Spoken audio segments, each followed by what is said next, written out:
Julguem vocês mesmos. O talgo mais luxuoso do mundo, o que é? Chá salada de caldo? Ok. Toma, ok. A primeira parada neste itinerário pelo deserto saudita é a cidade de Alula.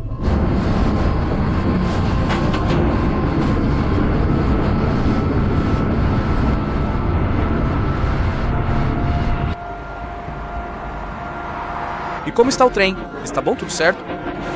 Sim, às 22 a Medina, meu trem. Sim. 1 hora antes? 1 hora antes? Sim, ok. Vou comer alguma coisa? Não. Sem problema, pode, ok. Obrigado.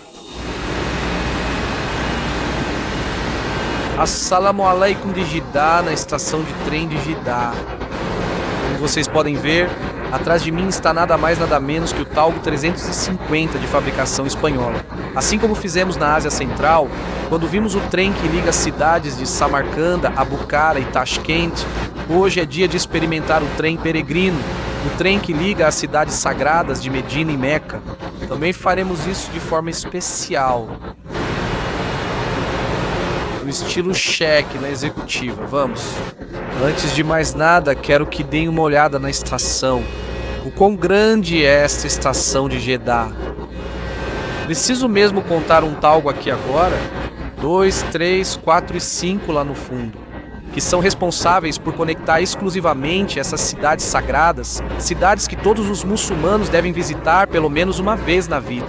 Olha, Talgo, será que vão me pagar pela propaganda que faço para eles? Sou da Espanha. Mashallah, bem-vindo à Espanha. É como o trem. Talgo, isso é de... Você conhece? Sim, Talgo, meu irmão trabalha na Talgo. E como é o trem? É bom? Tudo bem, tudo certo, sim. Trem de alta velocidade Medina 300. Vamos para Medina? 2 horas. Coloca para mim, não consigo sozinho. Muito obrigado. Obrigado. Tenho a saída em 5 minutos, mas quero mostrar para vocês a outra parte da estação. Bom, isso aqui é super moderno, sério mesmo. O consórcio espanhol de 12 empresas, que é quem opera a linha, vem fazendo isso há 2 anos, desde março de 2022. Se não me engano, começaram a operá-lo e tem a concessão para os próximos 12 anos. Ali vocês podem ver os vagões da classe econômica. Agora vamos vê-los com mais detalhes. A diferença de preço entre a business e a econômica, não pensem que é muita não. Sim, a passagem de business é algo bom, caro, eu ia dizer. Custou pra mim. Acho que na conversão dava uns 70 euros, algo assim, 80. E a econômica custa um pouco mais da metade, tipo 43, 45. Ou seja, realmente não há uma grande diferença entre os dois bilhetes? Por isso falei, vamos experimentar os assentos mais luxuosos do trem mais famoso por seu luxo. Dei uma olhada na tremenda estação, ali está a sala de espera. Essas já são as plataformas diáfanas, com muito espaço, como vocês podem ver, os tetos super altos. E só há 2 direções, de Jeddah para Meca e Medina. É assim que elas parecem. A classe econômica, né, eu acho que parece muito boa. À primeira vista, os assentos parecem bastante espaçosos. E este é o vagão-restaurante. O vagão-restaurante tem a particularidade, como vocês podem ver, de não ser um vagão completo, mas sim meio vagão. Só tem meio vagão. É algo que fizeram especialmente para este trem. E já ao lado do vagão-restaurante, a classe business. Dá para notar uma diferença nos assentos.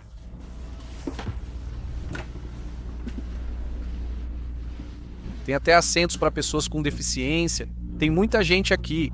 Claro, afinal, tem que vir pelo menos uma vez na vida para visitar Meca e Medina. Vocês vão ver muita gente se vierem por aqui, que já são bem mais velhos, bem mais velhos. O último sonho deles é justamente visitar essas cidades antes de morrer. E tem muita gente em cadeira de rodas, por isso vocês podem Ver esses... assentos adaptados. Pronto, aqui está o meu lugar. Julguem vocês mesmos. O Talgo é conhecido como o trem-bala mais luxuoso do mundo, apelido que recebeu. Vamos começar. Pela frente temos 2 horas de viagem. Bom, muito obrigado. Isso é uma toalha, não é? Lenços umedecidos para começar? Ali estão as tomadas, embora não seja com o plug clássico, mas sim diretamente com USBs, tipo C ou o normal. E para os fones de ouvido? Imagino, olha aqui o que é isso, olha, até tem filmes. Presta atenção ao catálogo de filmes ou aos materiais que eles têm aqui. As más práticas daqueles que fazem a umra da peregrinação. O que é isso? Chá de café? Ok. Um pouco do seu creme.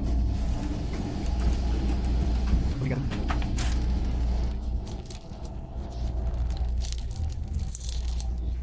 Como verdadeiros cheques. Um par de tâmaras e café saudita que eu nunca provei na vida.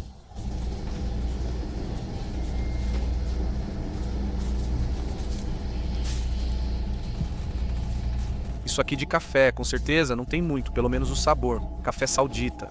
Vou ver o que é. Tem gosto cítrico e um aroma que não sei identificar. Queridos convidados, agora ouvirão a súplica recitada pelo profeta Mohammed, que a paz esteja com ele em sua viagem. Apagaram as luzes?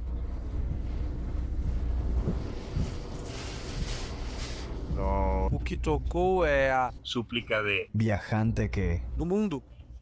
Um muçulmano sempre recita antes de fazer uma viagem, de começar uma viagem, e diz algo assim: Alá é grande, Alá é grande, Alá é grande. Bendito seja Alá que nos facilitou isso que antes não possuíamos. E ao nosso Senhor retornaremos. Ó Alá, pedimos que nesta viagem façamos o que te agrada. Facilita nosso caminho, meu Deus, e encurta suas distâncias.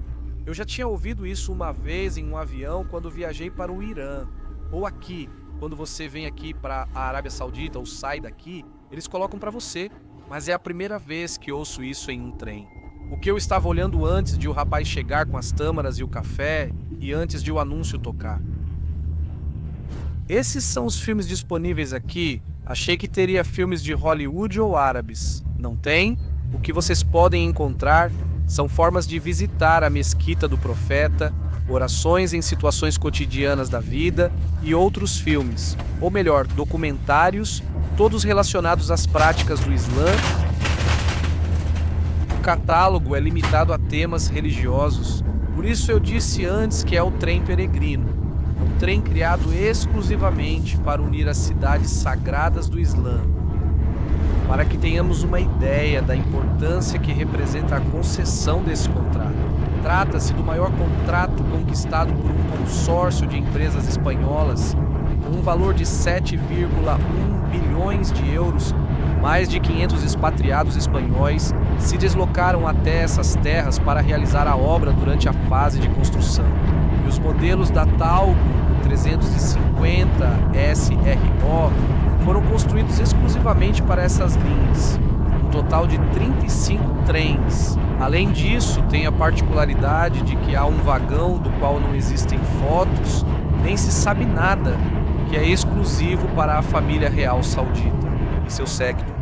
É composto por 12 vagões, dos quais 2 são locomotivas e os outros 10 são salas de reuniões e de descanso. É um trem de luxo, muita gente o apelidou de um palácio sobre trilhos.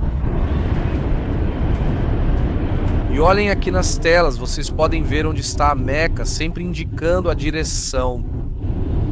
Quase 300 km por hora agora. E aqui estamos indo de Jeddah até Medina, ainda falta 1h30. Como vocês podem ver, o design tem motivos árabes, tanto o estofado quanto as estações que vimos antes. Tudo mantém esse estilo árabe de arquitetura muçulmana. Tenho que dizer que os assentos da classe executiva, pelo menos, parecem, não sei, o estofado de um carro de luxo ou de corrida. Hein? Poderíamos estar em uma Ferrari ou em um BMW, um Audi, um Mercedes? Não sei. É uma pena que seja noite, porque o que veríamos aqui seria só areia e deserto. Lá no fundo dá para ver as luzes da estrada por onde passam os carros. Para evitar que a areia sujasse os trilhos e atrapalhasse a circulação dos trens, os engenheiros das empresas espanholas desenvolveram uma máquina que sopra os trilhos todos os dias, antes que o trem comece a funcionar. Todos os dias. E o que remove essa areia? Além disso, também foram construídos muros de areia e diferentes valas para evitar que tanta areia se acumule nos trilhos. Essa situação se repete o ano todo e é mais comum na primavera e verão, quando há mais areia para limpar. Mas ao longo de todo o ano, isso representa um grande problema, mas não foi o único. Este trem enfrentou vários contratempos nos testes.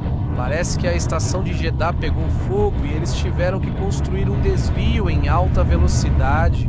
E depois, também na véspera da sua inauguração. Depois dos testes, a Covid atingiu o mundo todo e o tráfego de passageiros, ou seja, podemos dizer que não foi um caminho fácil o que esse trem peregrino percorreu. Vamos ver o destino. Acabamos de fazer uma parada na cidade econômica Rei Abdullah, uma cidade dedicada ao Rei Abdullah. Apenas 30 minutos de viagem e primeira parada. Na verdade, só existe essa parada entre Medina e Jeddah, embora haja trens diretos. Neste caso, eu peguei um que faz parada aqui nesta cidade econômica.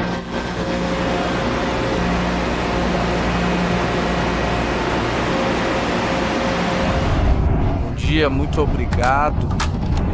Gostaria de beber? Água. Isso é incrível. Bem-vindo, chefe. Muito Obrigado. De nada? nada. Está incluso com comida. Aí está a ternera, o que parece ser com arroz. O que é isso? Não sei o que é isso. Agora vamos experimentar. Talvez algum doce para o chá e isso é o molho para a comida. Pode-se pedir mais de 70 euros pelo bilhete? Eu acho que está bastante bom. Saúde!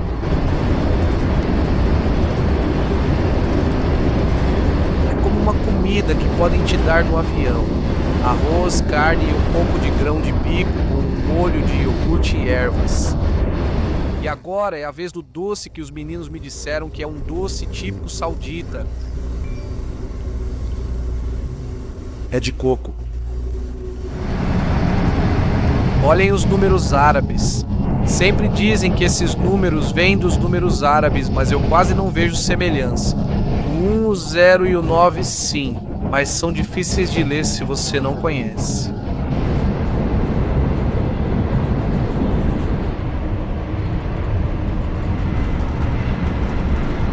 Vamos dar uma olhada mais detalhada no vagão restaurante, vamos ver se deixam a gente gravar.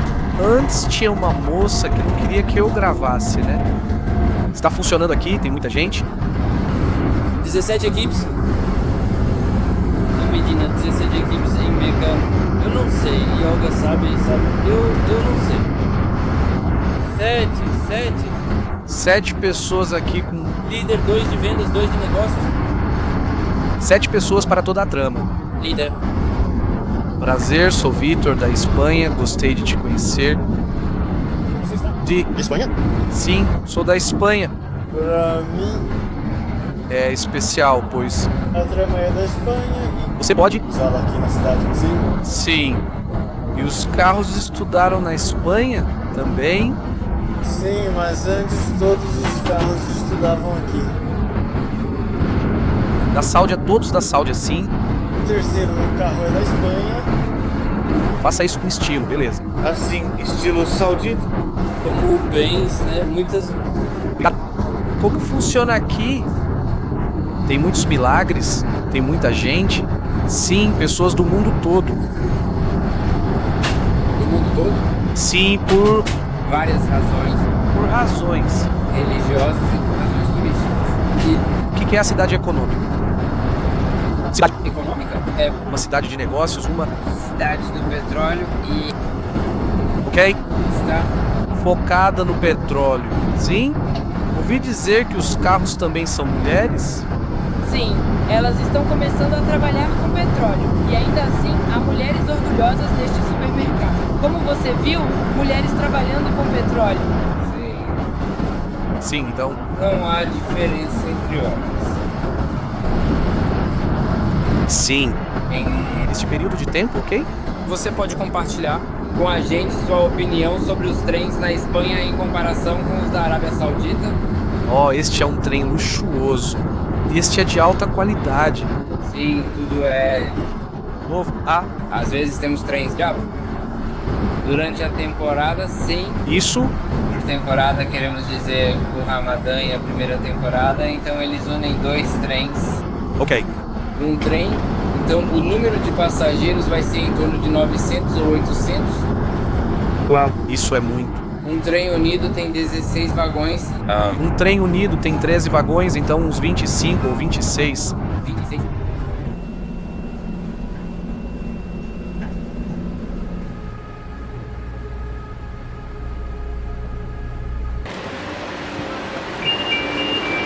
Muito obrigado, Saudações, obrigado.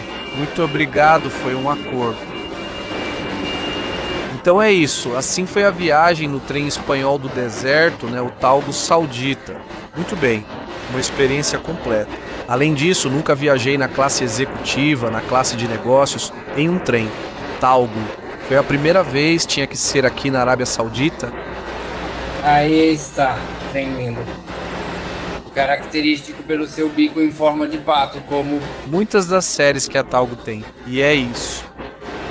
Esta é a estação de Medina, chegamos. Se vocês repararem, não é um edifício fechado, mas sim como se fossem espécies de lonas gigantes. Ok. Ok. Vamos ver o conterrâneo. As estações, sinceramente, são espetaculares, diáfanas, enormes, com uma arquitetura simples, mas muito bonita, viu? Como podem ver, as estações são exclusivas para o trem de alta velocidade, sem plataformas para outros trens. Não, o único trem que tem aqui, que tem espaço, é o Talgo 350.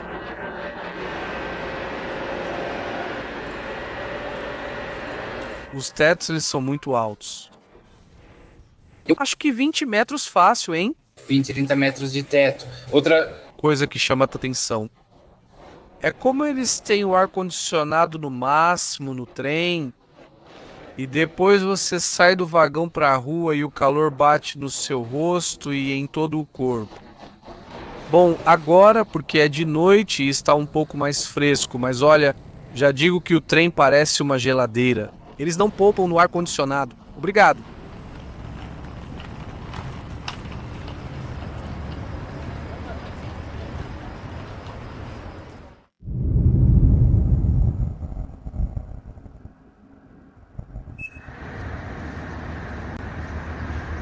Aqui em Medina, foi para onde o profeta Maomé se dirigiu desde sua cidade natal, Meca, no que é conhecido como Égira, a migração.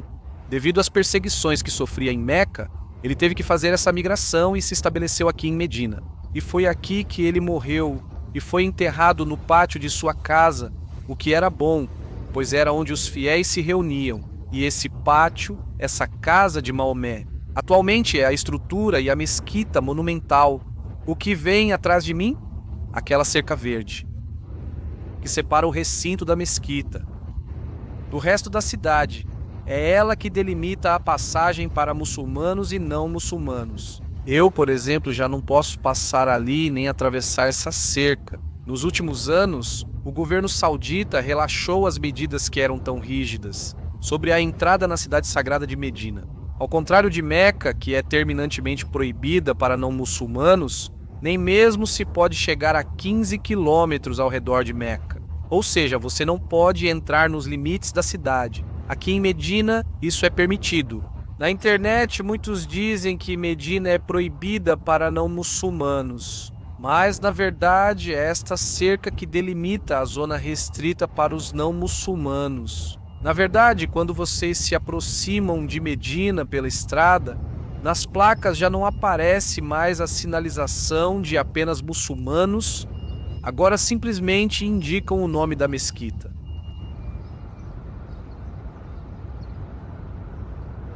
É incrível a magnitude dos edifícios, hotéis que foram construídos ao redor da Mesquita de Medina e que continuam sendo construídos, que estão em obras.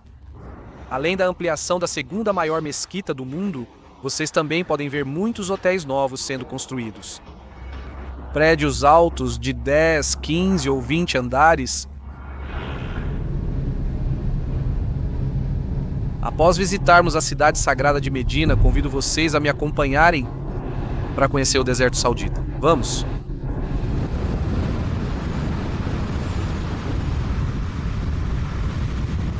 A primeira parada neste itinerário, o deserto saudita, é a cidade de Alula, uma cidade que fica a cerca de 300 quilômetros ao norte de Medina, cruzando todo o deserto e que abriga diversos sítios arqueológicos. A um desses sítios, Egra, é conhecido como a irmã menor de Petra ou a segunda Petra, já que também foi construída pelos nabateus e se assemelha muito por serem construções que se integram à rocha.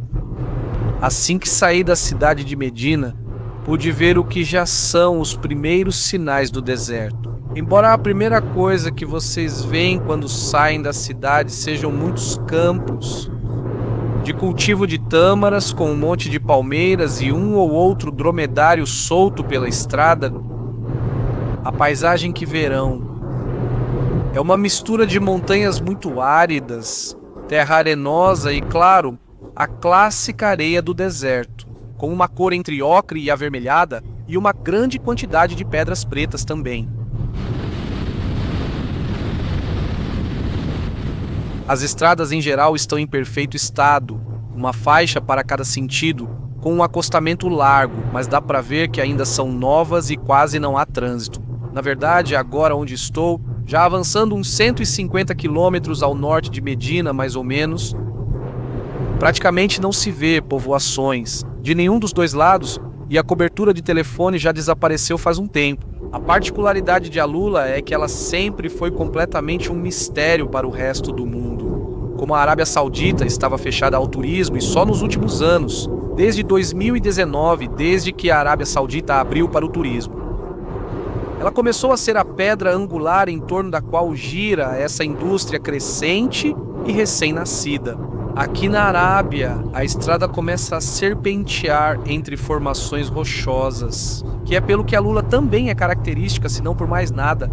Além desses sítios arquitetônicos, e deixa uma sensação à vista como se, não sei, como se você estivesse no deserto. O Arizona ou Utah, muito famosos.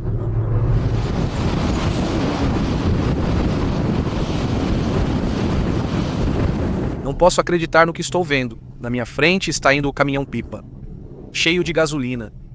Está soltando um cheiro muito forte de gasolina, de fato. E se vocês olharem para a roda direita, traseira, vai soltando um líquido e é porque está vazando gasolina. Aqui, como eles têm gasolina de sobra, não ligam. Que perigo, meu Deus. E ali, à direita, ao fundo, as primeiras ruínas desse complexo arquitetônico.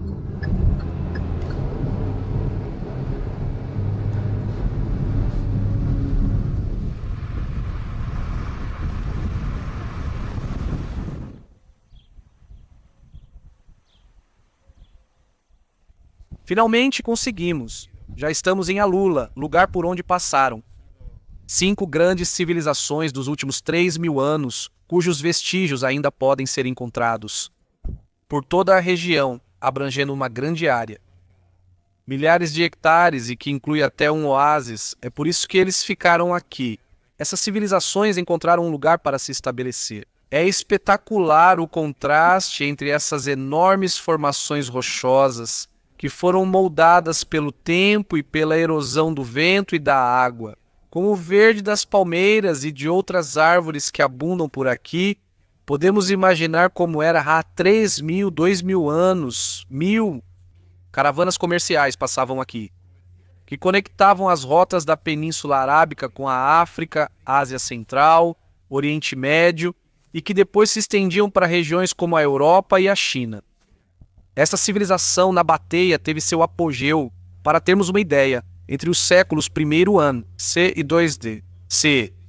As pesquisas arqueológicas e históricas nos dizem que no ano 106 DAD, C.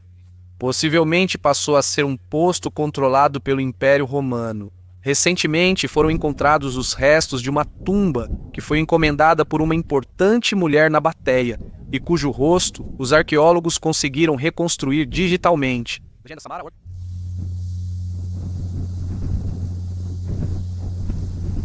É impressionante o que eles fizeram aqui no meio do deserto. Eles estão construindo um complexo turístico, até mesmo residencial, de luxo, com todo tipo de excentricidades. Permitam-me dizer assim, vocês vão ver que está tudo de cabeça para baixo em construção. Além disso, com certos hotéis muito luxuosos, dá para ver que eles estão apostando forte no turismo de luxo aqui, dando uma olhada rápida no preço. Cada quarto tem desde as mais baratas, a partir de 100 euros, 80 euros, para vocês terem uma ideia, até 1.000 e 2.000 euros por noite. Até Burger King tem aqui, no meio do deserto. Se você gosta de turismo de natureza, de história, arqueológico, ou simplesmente visitar lugares sem muita marca do homem, contemporânea. Aqui. Duvido muito. É como uma mistura de parque temático, histórico, arqueológico.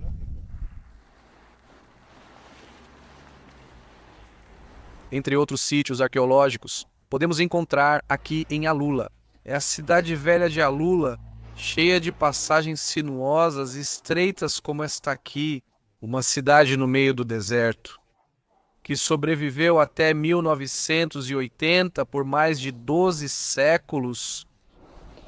Desde que o Islã começou a se espalhar por essas terras, no século VII, no início do século VII, a expansão do Islã fez esses povoados crescerem e se tornarem cidades. Todas essas casas que vemos aqui têm 2 ou 3 andares. Mal dá para ver as ruas.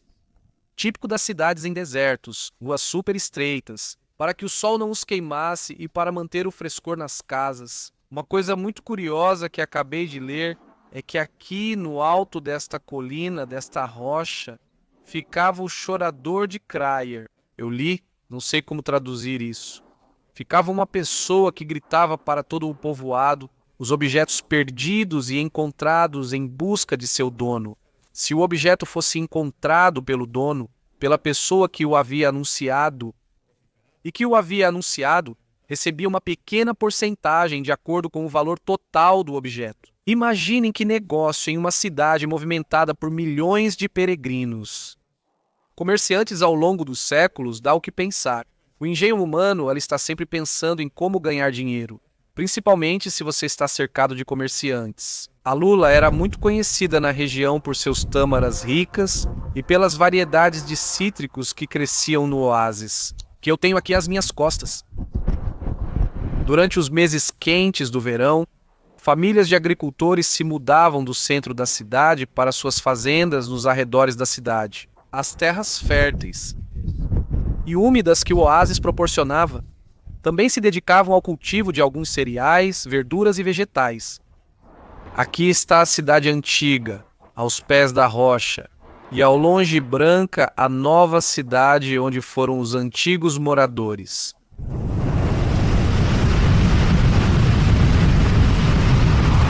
Então, de volta à estrada, desta vez rumo a Jail, uma cidade no meio do caminho entre Alula e Riad, para onde estou indo finalmente, cruzando todo o deserto. Tenho cerca de 4 horas e meia pela frente, então não sei se vou conseguir mostrar para vocês. À noite, a vida noturna dessa cidade ou só de manhã. Tenho certeza de que é muito diferente do que vimos em Jidá e em Medina.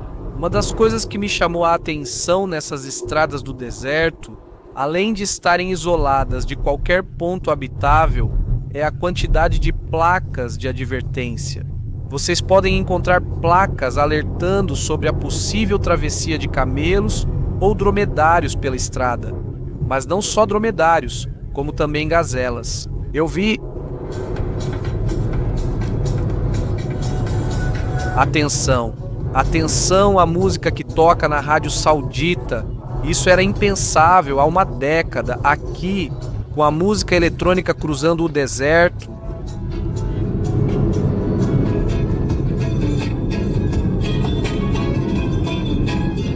Isso já soa mais árabe.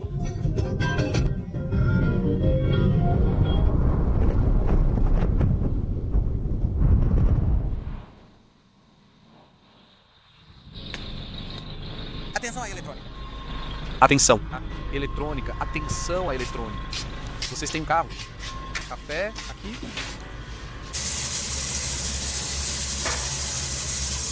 Uma pequena parada técnica para tomar um café no meio do deserto.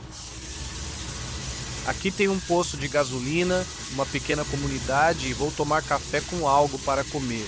Olhem para vocês darem uma olhada em como é essa parada, né? Uma espécie de posto de serviço. Tem vários buffets ou 3 restaurantes como esse buffet, um par de lojas de produtos também e uns 2 postos de gasolina. E o que não pode faltar, Mesquita, ali ao fundo. E aqui está o pessoal, tranquilamente ali, sentadinho no sofá, comendo, relaxando. Nem são 8 horas da noite ainda, me parece. Já anoiteceu, está completamente escuro e fica difícil, né? Dirigir tantas horas por uma estrada praticamente reta, sem nenhuma luz. Legendado. Vamos ver se o café me ajuda. Ainda faltam 300 quilômetros ou 250. E o que eu pedi então? Parece um durum de frango que eles tinham por aí, um ensopado de frango frito. E tudo custou R$8 o café e o frango, que dá mais ou menos 2 euros. O carro aqui, por excelência, é a caminhonete. E aquele garoto que parecia ter 16 anos ou 15 acabou de sair desse carro. Se vocês olharem para aquela antena enorme, a antena é caso você fique perdido no meio do nada para chamar pelo rádio. As distâncias aqui são grandes e quase tudo está desabitado. Segundo o café, em menos de 20 minutos. Não quero acabar dormindo no meio da estrada. Vi no Google Maps que quase não há cidades. Quem sabe quando poderei tomar outro café? Talvez fique 3 horas sem ver nada. Estou exagerando, mas uma H30 ou 2 H sim. Se o sono vier, estou ferrado. Olhem o posto de gasolina. Aliás, não comentei antes, mas parei para abastecer. E por R$60 isso dá mais ou menos 15 euros. Enchi o tanque praticamente, só restava algumas barrinhas já na reserva por 15 euros. Ou seja, a gasolina aqui está baratíssima e só tem gasolina 91 e 95, não tem diesel, nem coisas estranhas de gás, nem outros combustíveis ou hidrocarbonetos. E custa R$2 ou até menos de R$2, são menos de 50 centavos de euro.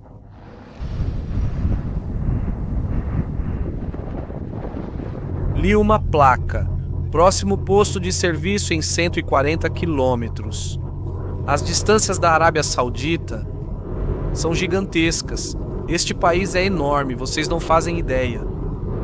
De Alula até Riad, 11 horas de carro, acho que quase 1000 quilômetros, e isso que nem é atravessar o país, de ponta a ponta.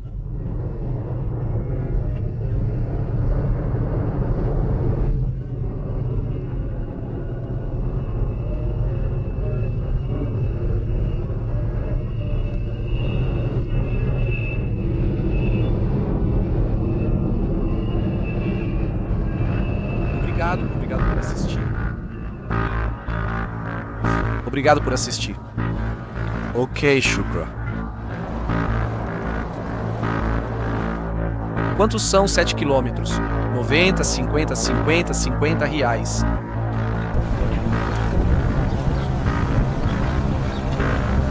Bom dia do Alto de Israel.